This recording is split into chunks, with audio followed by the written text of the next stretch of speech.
Today, I'm making a recording on cyberbullying and basically from my experience today. But in reality, cyberbullying usually starts because of somebody being bullied themselves.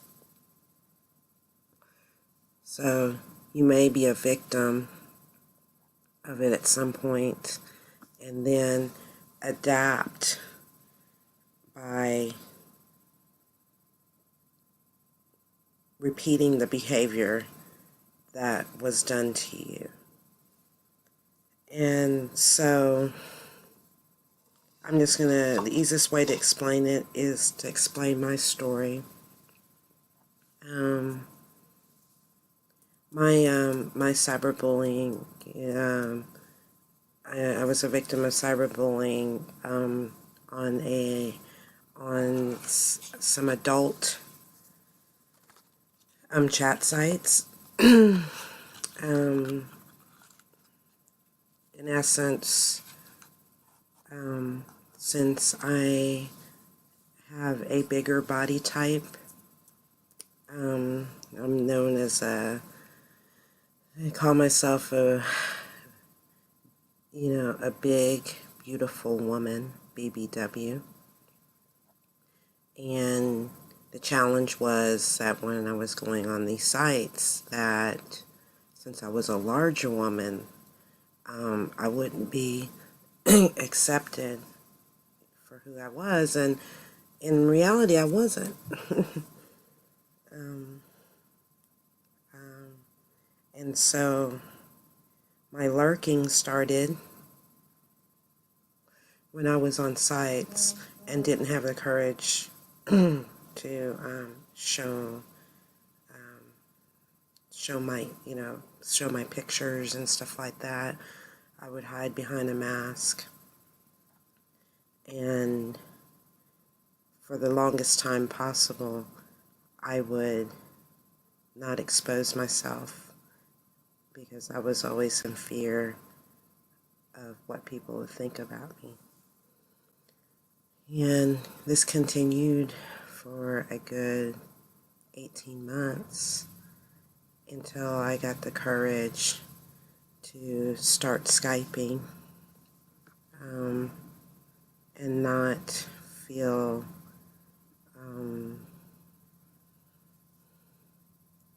threatened by the way I looked. I got a little bit more courage about my looks when I started watching myself make videos. And as I started getting honest about who I was and started reviewing these videos, and it's actually a therapeutic it's a therapeutic model, a therapeutic method called the Viscott method, VISCOTT, where you play back what goes on in a counseling session in order to process your thoughts about yourself and see how other people see you. But I still was a little defensive about who I was. And when I was on these adult chat sites, what I found that guys would say things in order to expose, so that I would expose myself. And I did this repeatedly as part of my sex addiction. And the more I did it, the more I felt like I needed to defend myself. And the way that I would defend myself, it would come out in my humor. I have a very sarcastic tone. I have a very dark sense of humor, as you can tell with this bag on my head right now. my eyes are out of socket. There we go. And and what I don't realize is sometimes my dark sense of humor is a means to lash out for some of the victimization that I experienced. So I'm making this video just as a reminder to myself and a reminder to others that repeating behavior that was done to you is not a means of healing. Coming to grips with who you are is the safer route in forming an identity through a process of step work or counseling, or there's a lot of different exercises that you can do in order to get a sense of who you are, because usually it's easy to do cyberbullying when you don't have a true sense of identity. So I will take off my I will take off the bag and let's see here. Can I take off the bag?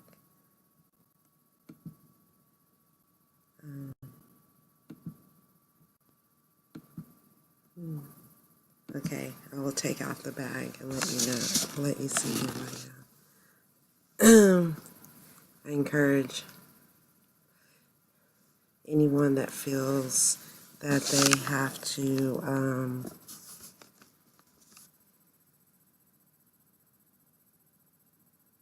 use cyberbullying as a means to get attention for the lack of attention in their lives.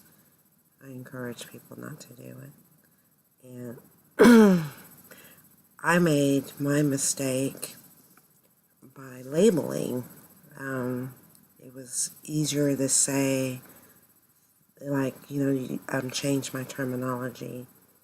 And it wasn't until today that someone identified me as a troll, that because of what my behavior was.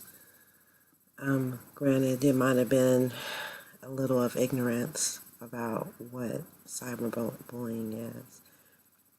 But now that I have more information about it, I realize there's different ways to be involved in a group setting in a group setting online without having to do behavior that might be characterized as cyberbullying. The first thing is, like I know in you now, when you enter into a broadcast, respect the broadcaster. Respect that he has a format. He's doing it's his broadcast. It takes a lot of courage to do a broadcast, and usually that broadcaster has a message. When you go into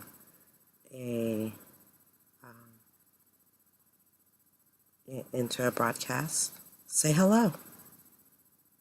Introduce yourself. so that the broadcaster knows you're there, because he might be talking and he might not notice that you're in his audience. So the first thing to do is say hello. And then after that time, you just want to sit back and watch. That's acceptable. But encourages interaction. You get coins for it, for participating in the broadcast. It helps the broadcaster to engage with his audience. And it might be part of his means of participating with his audience. So, not all broadcasters are like that, but most are. They want to interact with their audience to build their fan base. So, being sarcastic and asking off-the-wall questions just in order to gain some attention is not necessarily the best way to go. It's disruptive to the broadcaster, and what it really does, it's disruptive to his fan base, because he has to stop what he's doing and focus the attention on you in a means to show that he doesn't tolerate that behavior. It's kind of, cyberbullying is kind of a means of getting attention focused on you, pretty much how, in a very childlike way. So,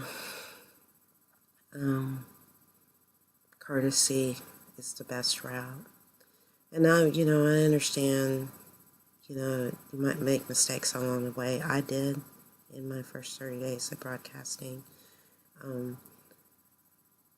There's when you're like around a lot of people, there's that need to get that broadcaster's attention. But there's different avenues that you can do that with. And if you really bring forth some intelligent questioning that kind of helps his format along, he'll bring you into the conversation. So, on that note, this is my first video on doing something about cyberbullying by telling a little bit about my story and how, by being a victim, I practiced a behavior that was put on me. So, the first step is to grow past that. To grow past that victimization and realize that whatever was done to you does not have to be repeated by you. You can break the cycle.